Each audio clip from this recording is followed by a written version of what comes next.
So today I'm gonna tell you everything you need to know about Lingyang's kit and how to build him. So please do like, share, comment and subscribe, and let's get into it. So his basic attacks are a 5-hit combo, and the 4th and the 5th attack are a barrage of punches and a strong punch respectively. His heavy attack is a jump that deals damage. It also has a follow-up plunge attack if you do a basic attack.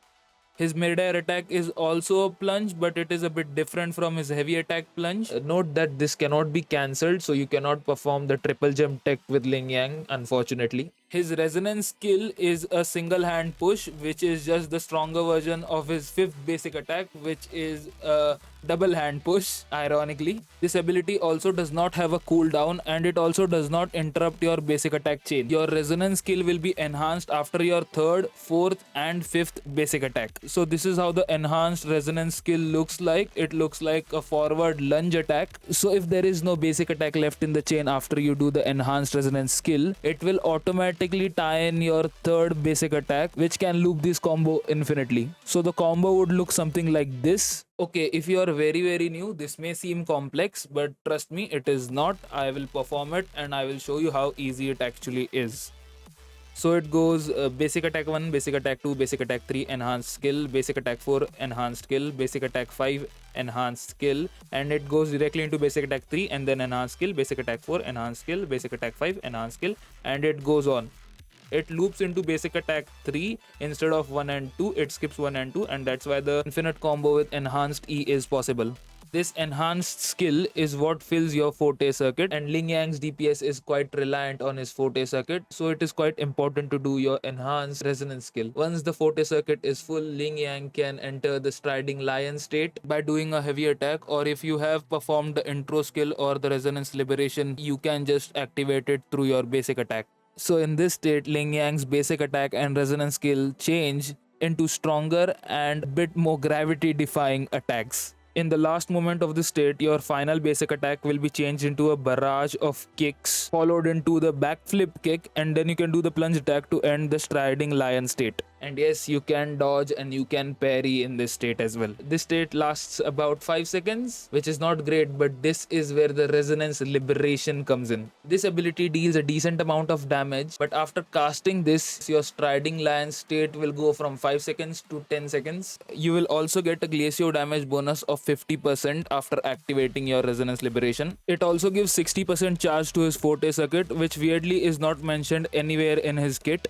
Same with the intro skill, it is not mentioned, but you will get 40% to your forte circuit with your intro skill.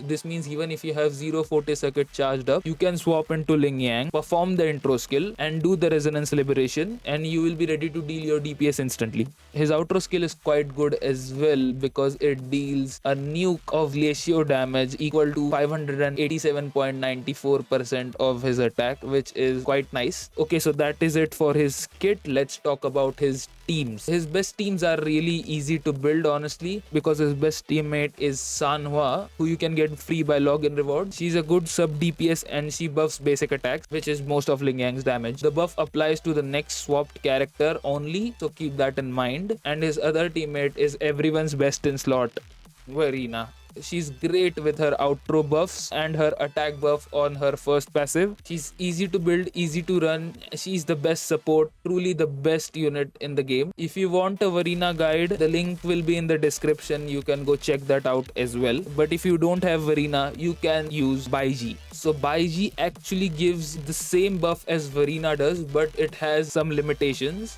Her passive is also similar to Verena with similar restrictions, which is only the next character and not the entire team, and less time than Verena's. She is basically Verena at home. The rotations of these buffs will be bad because of the limitations, because it does not apply to everyone. So the next character you swap into has to be Lingyang to get these buffs. But there is also Sanhua for the basic attacks, and Sanhua has the same problem. That's why the rotations will only get one character's buffs to Lingyang and not both. It is still his second best team, but Baiji is still one of his best teammates. Other than this, you can use Lingyang as a sub DPS, which sounds quite weird, but you can just keep him in your pocket as a instant big damage dealer, so you can just finish off anything that your main DPS didn't. His outro nuke is quite nice. The amount of damage he deals in that 10-second window is quite massive, so him being a sub DPS can make sense. For Lingyang's Echo set, I would recommend the Freezing Frost set, as it gives glacio damage 10% and also gives stacking glacio damage for every basic attack or heavy attack he does, which lasts for 15 seconds, which is really nice.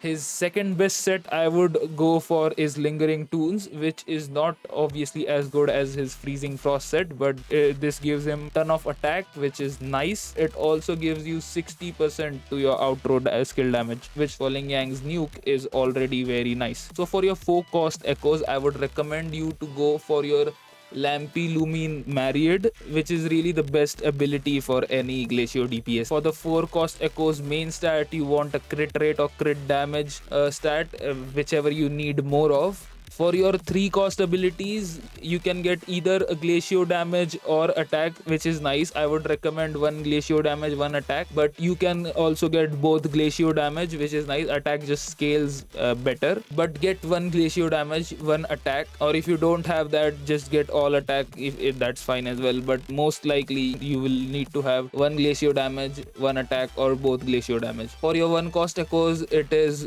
both attack. That's all for the main stats. Let's look into the substats. You want all attack, crit rate, crit damage is obvious, and basic attack damage is good as well. If you have 1 or 2 stats for energy recharge, it will be nice, but other than that, you don't have to focus on energy recharge as much.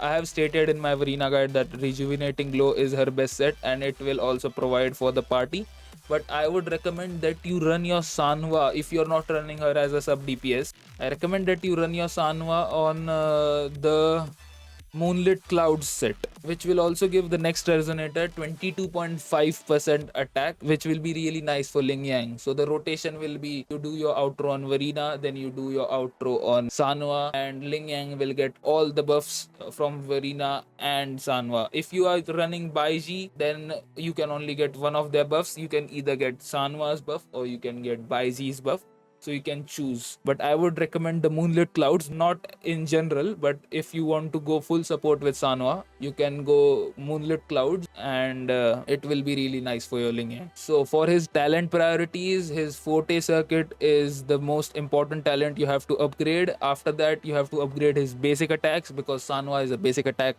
buffer, and all his damage comes from basic attacks. So yeah, you after doing the basic attacks, you can do the resonance skill, and after the resonance skill, you can do the resonance liberation. Honestly, the intro skill you can just leave, because it does not really do a lot of damage, but if you want to improve overall damage, you can just upgrade that as well. His first passive is also related to his intro skill damage, so that is decent as well, I guess. But his second passive is actually really nice, where after every 3 basic attacks in your Striding Lion state, next Mountain Roamer, which is the E ability in your Striding Lion state, will get 150% more damage directly. Next we have his weapons. So his best in slot is obviously the Abyss Surges, which is the 5-star standard weapon. The main stat is attack percent. So the passive is increases energy regen whenever you hit someone with your resonance skill, and also gives you 10% damage bonus for your basic attacks. And when you hit someone with your basic attacks, you get 10% damage for the resonance skill.